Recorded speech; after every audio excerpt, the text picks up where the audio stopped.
Assalamualaikum. I hope you all are fine and doing good. Welcome to a new lecture, and in this lecture we will discuss the theorem in which we will prove that if a straight line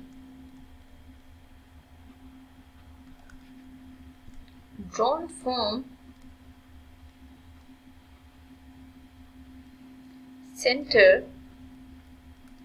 of a circle to bisect a chord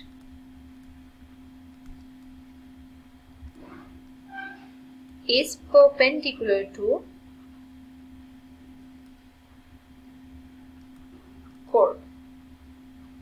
ठीक है, अब देखिए theorem को prove करने के लिए ना सबसे पहले तो हमें यहाँ पे सर्कल को कंसीडर करना है, क्योंकि सर्कल ही क्वेश्चन में गिवन है कि आपने सर्कल से रिलेटेड थ्योरम करना है। ठीक है, तो यहाँ पे हम क्या करते हैं, सर्कल ड्रॉ कर लेते हैं और उस सर्कल में प्रॉपर हम मेजरमेंट्स लिखते हैं। ठीक है, आप ये देखिए, this is the centre of the circle. ठीक है, और उसके अलावा हम यहाँ पे proper a line drawn through the from the center of the circle to bisect the chord. It means we have to take one chord here, और इस chord पे ना आपने center से means O point से एक लाइन कंसीडर करनी है which is here। ठीक है, आपने प्रूव ये करना है कि ये जो लाइन है, ठीक है, जैसे इस पॉइंट को A, इसको B और मैं इसको M मार्क कर देती हूँ, it is perpendicular to the कोड। परपेंडिकुलर का मतलब यहाँ पे आपने 90 का एंगल प्रूव करना है। ठीक है, तो सबसे पहला काम ये करते हैं, यहाँ पे गिवन लिख लेते हैं। तो गिवन हमें ये है M is the mid point. क्यों मिड पॉइंट? M गिवन है ऑफ एनी कोड ऑफ अ सर्कल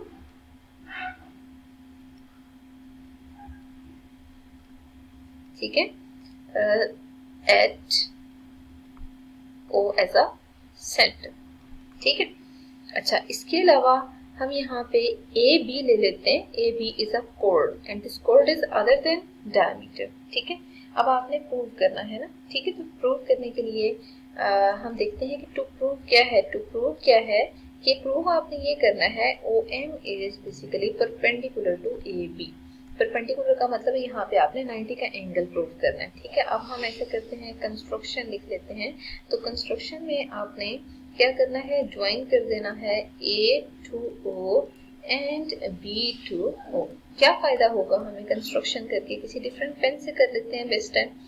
O को A और O को B से ज्वाइन करेंगे ना, दो ट्राइंगल्स हमारे पास आ रही हैं। ठीक है, एक ट्राइंगल है OAM, दूसरी ट्राइंगल है OBM। अब हम ऐसे करते हैं, इस फुल शेप को ना यहाँ से कॉपी करके मूव कर लेते हैं नेक्स्ट स्लाइड पे। ठीक है, जब आप नेक्स्ट स्लाइड पे मूव करेंगे तो यहाँ पे आप देखें कुछ इस तरह की शेप है। अब हम इससे रिलेटेड स्टेटमेंट्स और रीजन लिखेंगे। ठीक है, सबसे पहला काम ये करते हैं, एक साइड पे हम स्टेटमेंट्स लिख लेते हैं और एक साइड पे हम रीजंस लिख लेते हैं। ठीक है, देखिए प्रूफ में स्टेटमेंट और रीजन में ना दो ट्राइंगल्स हमें नजर आ रही हैं, उन दोनों ट्राइंगल्स को हम कोरिस्पॉन्ड कर लेते हैं। तो जरा AOM और जो दूसरी ट्राइंगल है BOM, इन दोनों को हम कंसिडर करते हैं। ठीक है, अब इन दोनों में ना हमें आइडिया है OA किसके कॉन्ग्रुएंट है, OB के कॉन्ग्रुएंट है। क्यों? क्योंकि ये दोनों क्या है, रेडियाई ऑफ सर्कल है। ठीक है, अच्छा, इसके अलावा अगर देखा जाए तो OM क्या है, OM के इक्वल है। Why OM is congruent to OM? Because ये कॉमन पोर्शन आ रहा है।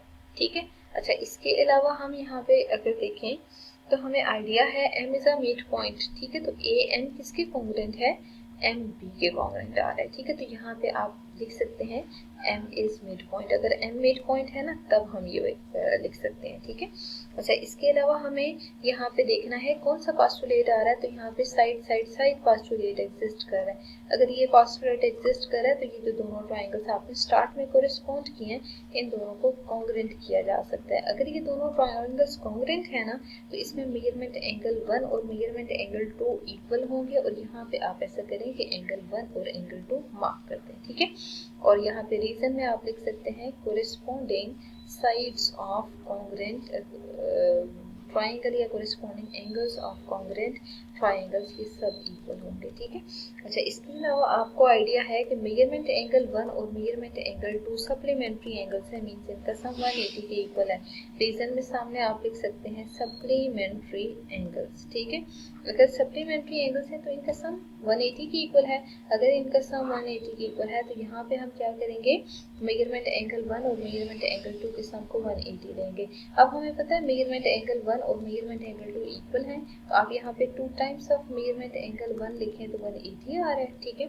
तो measurement angle 1 equal to 180 upon 2 लिख लें, तो दोनों को सिंप्लीफाई करेंगे तो मेजरमेंट एंगल 1 की वैल्यू 90 डिग्रीज के इक्वल आ गया। अगर ये 90 डिग्रीज के इक्वल है तो देखें मेजरमेंट एंगल 2 भी 90 डिग्रीज होगा। तो बेसिकली यहाँ से आपको आइडिया है कि OM is perpendicular to AB। और ये सारी कंडीशंस हम क्यों लिख रहे हैं, यहाँ मेंशन कर दें फ्रॉम 1, ठीक है। हम रेफरेंस में ना यहाँ ऐड कर देते हैं कि 1 से हमें आइडिया है कि एंगल 1 और एंगल 2 इक्वल है। अगर ये दोनों इक्वल हैं तो हम यहाँ पे डायरेक्ट मार्क कर सकते हैं कि इक्वल होने की वजह से हम यहाँ पे एंगल 2 की जगह भी अगेन एंगल 1 ही पुट करेंगे। एंगल 2 की जगह एंगल 1 पुट करने के बाद आपने प्रॉपर इसको सिंप्लीफाई करना है, तो यहाँ पे 2 टाइम्स ऑफ मेजरमेंट एंगल 1 आ रहा है, ठीक है।